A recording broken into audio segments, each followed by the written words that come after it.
Hi, hello, namaste. How are you, my dear viewers? I think all you are fine at home. So in the last video we have seen about living factors. The first one is growth. As growth is a not defining property of all forms of life. Yes. So the second one is we are telling that is reproduction. The second factor is reproduction. So as we know all, reproduction is one more character of living beings which is useful for continuity of life. So for continuation of life, reproduction is important for improvement of the generations. Yes. So how it will be as a factor of living beings? As this is one factor of living beings, one exception is there. This is not defining, we are saying. Yes, it is not defining for all living forms. Example, mule, sterile mules. So example, you can take human beings, supersex human beings, they are incapable of reproduction. So this is one factor of living beings. So the first we are saying the growth, second one is reproduction. So this reproduction factor is very important. Example you can give as a mule example. Okay, not fertile, it is a sterile.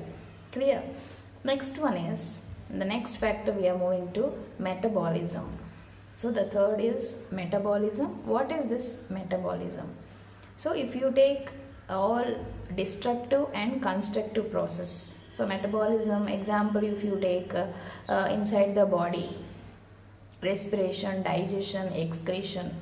Okay, in plants you take photosynthesis, that is preparation of the food. So what this process all called? They are nothing but metabolism we are saying. Yes, so this is also a defining property of a living.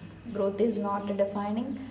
Reproduction is not defining. This metabolism is a defining property. So how it is defining property? Why? Because this metabolic process will take place inside the body. Example, they are of two types, anabolism and catabolism. Anabolism is a building process, energy making process. Okay, example, photosynthesis.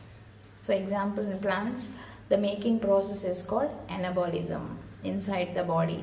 What do you mean by catabolism? Breaking process. Okay, anabolism is constructive and this catabolism is a destructive process. Destructive in the sense it is a breaking process. Example, excretion, respiration, digestion.